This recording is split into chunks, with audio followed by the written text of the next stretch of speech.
Hello everyone, hope करते हैं आप लोग बिल्कुल स्वस्थ होंगे, मस्त होंगे और इस चाय का साथ आपके साथ होगा। काहे कि इस कड़कड़ाती ठंडी में चाहे कितने लोग मुंह मोड़ लें, लेकिन ना चाय का साथ होना बहुत है ज़रूरी। मतलब जो भी गर्मा गर्म चीज़ें हों, माँ चाय कॉफ़ी बहुत ज़्यादा महत्वपूर्ण स्थान रखता है ना। काहे कि ठंड इतनी ज़्यादा है कि भैया हड्डियाँ कड़कड़ाए जा रही हैं, है ना। लेकिन कहते हैं ना कि आपसे मिलने के लिए हम आ ही जाते हैं, है ना। तो जी चलिए शुरू करते हैं आज का रंगारंग कार्यक्रम।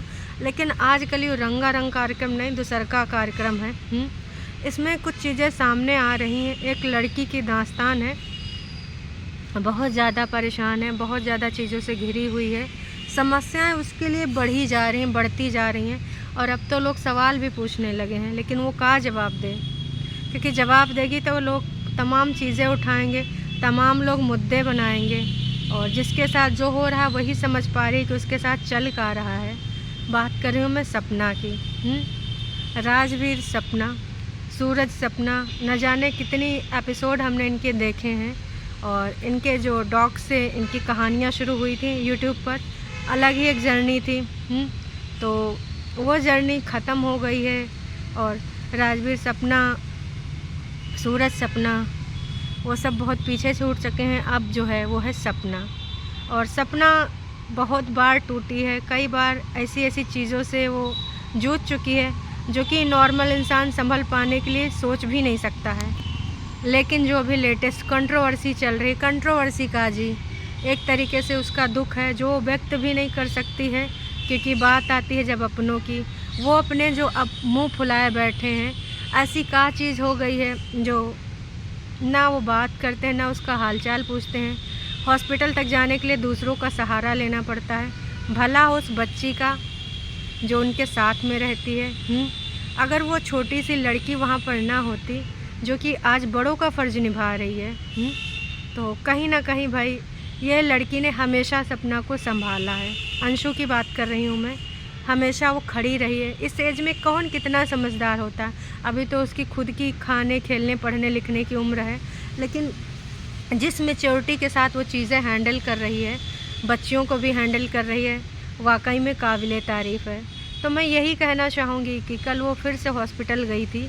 हॉस्पिटल में वो किसी के साथ गई थी, कोई भैया थे वही लेकर गए थे। और उसके पैर को अभी प्रॉपर आराम नहीं मिला है, पेन ज़्यादा है, स्वेलिंग भी आ चुकी है और एक हफ्ते से ज़्यादा टाइम फिर से लग जाएगा, क्योंकि भाई साहब चल फिर रही है। देखिए इस टाइम पे उसको सबसे ज़्यादा रेस्ट की आवश्यकता है, लेकिन दो बच्चियां हैं, कोई हेल्पर या फिर कोई भी हेल्प करने के लिए आ जाता है, कभी कोई कर देता है, कभी कोई, है ना, कभी अंशु कर देती है। लेकिन फिर भी उसको कई चीज़ों के लिए उठना पड़ता है, खुद काम करना पड़ता है, जिसकी वजह से भाई अभी प्रॉपर आराम नहीं मिल पाया। और डॉक्टर ने कह दिया है कि अभी 6-7 दिन का टाइम और लग जाएगा।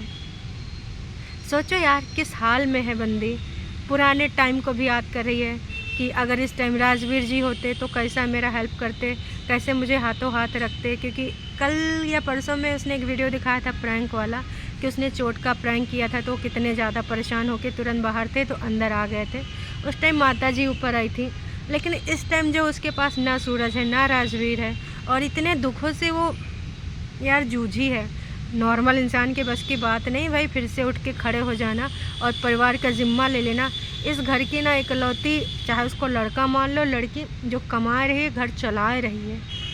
ऐसी क्या चीज़ हो गई जो सास ससुर इतना ज़्यादा मुंह फुलाए बैठे हैं। हम कह रहे हैं अगर उसकी कोई चीज़ आपको पसंद नहीं है, मिल बांट के बैठो, बात करो, जो चीज़ नहीं अपने हिसाब से चाहते हो बताओ। लेकिन उसके भी सपने हैं, उसकी भी चीज़ें हैं, उसको करने दो। मैं बार बार इस चीज़ का जिक्र करती हूँ।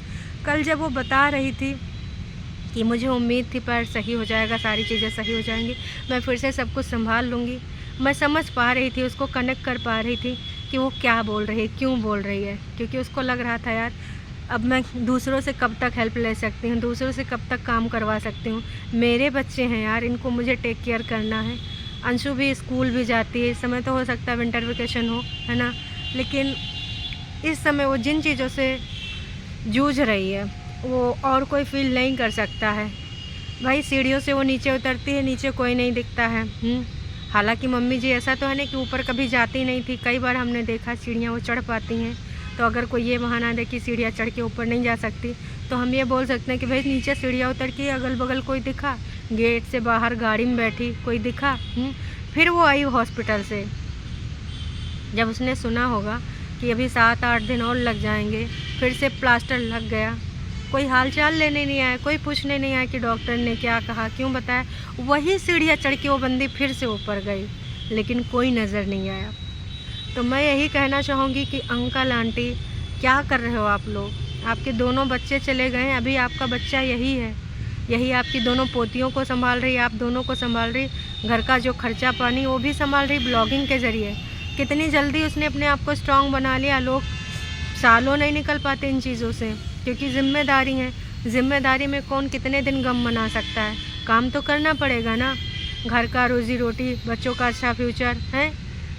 काश कि कोई उसको समझे, काश अगर आप में से कोई भी उसको बहुत ज़्यादा क्लोज़ है, उसका हौसला बढ़ाइए, उसको मजबूती दीजिए। अभी वो बहुत कठिन टाइम में है, बहुत ही ज़्यादा कठिन टाइम में है। बहुत ही बुरा लग रहा है। तमाम सब्सक्राइबर लिख रहे हैं कि आप सबके बुरे टाइम में थी, आज आपका कठिन टाइम है, तो आपके सास ससुर क्यों नहीं दिख रहे हैं? तमाम लोग सवाल उठा रहे हैं। वो क्या बोलें? बोलेगी भी तो क्या बोल के यहाँ कर लेगी? कंट्रोवर्सी होगी, लोग मज़े लेंगे, वीडियो बनाएंगे, चीज़ें निकालेंगे, ये ऐसी है वो वैसी है। वैसे भी कुछ रिश्तेदार थे जो पहले कंट्रोवर्सी कर चुके हैं उसके नाम की।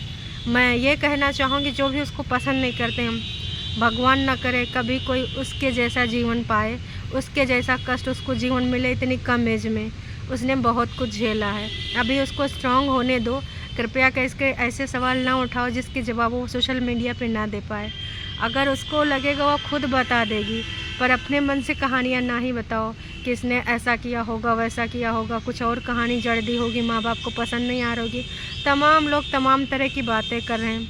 मैं कहना चाहूँगी उन बातों को बंद कर दो। जब तक पूरी सच्चाई नहीं जानते हो ना, किसी के बारे में ऐसे मत बोलो। सोशल मीडिया पे कोई चीज़ आपने देखी, आप राय दे सकते हो, पर इस तरीके से जस्टिफिकेशन मत दो। बस इतना ही कहना चाहूँगी। और मैं यही कहना चाहूँगी कि भाई ये टाइम बुरा है, बीत जाएगा।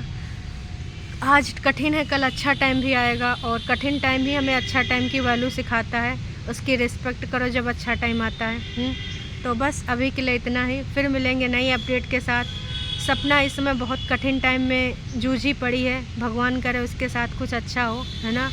इधर छोटकन्नी और बड़कन्नी की अगर हम करें बात, तो छोटकन्नी जिज्जी हमार बचपने में चली जाती हैं, लोगों को एडवाइस करती नज़र आती हैं कि जलन मत करो, दूसरों को देख के मत जलो, बचपन कितना अच्छा होता है, सुहाना होता है, बचपन में कोई टेंशन नहीं होती है। भाई छोटी छोटी मगर मोटी बातें कितनी बार छोटकन्नी जिज्जी तुम कर चुकी हो। और कोई कंटेंट नहीं बचा है तो बस ख़त्म कर दो, बहुत हो गवा है। फालतू की बकवास, ना कोनो सर ना कोनो पैर है। बड़कन्नी जिज्जी अलग अपना राग अलापा करती हैं। तो भाई इनके सबके हालात जज्बात जनता ने बहुत अच्छे से इनका सबको आईना दिखाया है। कब वो कम्युनिटी पोस्ट करती हैं, कब वो कहाँ करती हैं। बड़के जो यूट्यूबर अपने आप को समझते थे, नीचे से धड़ाम से गिर चुके हैं। व्यूज़ देखो हैं, दूसरों को बोलते थे हमरे नाम का खा रहे हैं, हमरे नाम का कमा रहे हैं। अब उम्मीद करते हैं अपनी ना असलियत समझ में आ गई होगी। दूसरों के ऊपर जो टॉन्टबाजी करती थी, अब समझ में आ रहा होगा कि आपके हालात जज्बात कहाँ हैं। कितने नौटंकी ड्रामा, कितना का बोलना पड़ता है। टॉन्टबाजी, टाइटल, ज्वेलसी मत करो। काहे रखा गया? कंटेंट को डिफरेंट बनाने के लिए, ताकि लोग हमें देखें। उसके बाद भी लोग नहीं आ रहे, कहा कि सबको पता है इन सबका कुछ नहीं होता है। टाइटल कुछ और होता, कहानी में कुछ और होता नहीं। फालतू की बकवास जो कि अब ना लोग सुनने में इंटरेस्ट ही नहीं रख रहे हैं।